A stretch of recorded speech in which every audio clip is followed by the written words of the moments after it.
મહેસાણામાં ફૂડ વિભાગે લીધેલા જીરાના નમૂના ફેલ થયા અને જીરાના નમૂનામાંથી મળી આવ્યો સ્ટોન પાવડર.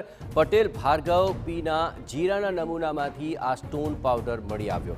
પટેલ ભાર્ગવ પીના જીરાના નમૂનાના હજુ 2 રિપોર્ટ બાકી છે. ફૂડ વિભાગ દ્વારા 16 ઓક્ટોબર 2024ના રોજ નમૂના લેવાયા હતા અને ઊંઝામાં ઉમા એન્ટરપ્રાઇઝના ગોડાઉનમાંથી લીધેલા વરિયાળીના નમૂના પણ ફેલ થયા. મહેસાણા ફૂડ વિભાગે કરેલ કેસમાં ફોજદારી ગુનો દાખલ થયો. અન્ય 3 ફેક્ટરી માલિકો સામે પણ કેસ કરવાની કાર્યવાહી કરવામાં આવી છે.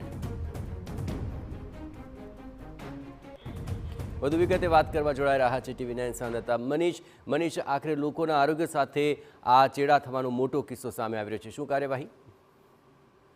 જી, આપને જણાવી દઉં કે ઊંઝામાં ઊંઝા એ જીરુનું હબ છે. એશિયામાં સૌથી મોટું એપીએમસી છે અને ઊંઝામાં જ્યારે પણ જીરુ અને વરિયાળીના ભાવમાં વધારો થાય છે ત્યારે ડુપ્લિકેટ અને જે નકલી જીરું કે નકલી વરિયાળી બનાવવાની કામગીરી થતી હોય છે અને આ રોકવા માટે ફૂડ વિભાગે કાર્યવાહી કરી હતી.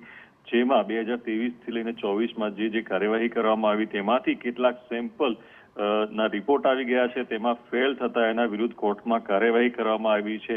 જેમાં ઊંઝામાં મહેશ પટેલના ગોડાઉનમાં ઉમા એન્ટરપ્રાઇઝના નમૂના ફેલ આવ્યા હતા. પટેલ ભાર્ગવ પીના ગોડાઉનમાંથી જે નમૂના લીધા હતા તે જીરાના નમૂનામાં સ્ટોન પાવડર મળી આવ્યો હતો. એટલે એ ચોક્કસ કહી શકાય કે કેટલી હદે આ જીરું અખાદ્ય હશે, કારણ કે તેમાં સ્ટોન પાવડર મિક્સ કરી અને જે ખરાબ જીરુને સારું બનાવી એસેન્સ નાખી કલર લગાવી અને જીરું બજારમાં કે એક્સપોર્ટ કરવામાં આવતું હશે એ અખાદ્ય છે અને લોકોના આરોગ્યમાં ચેડા સમાન છે.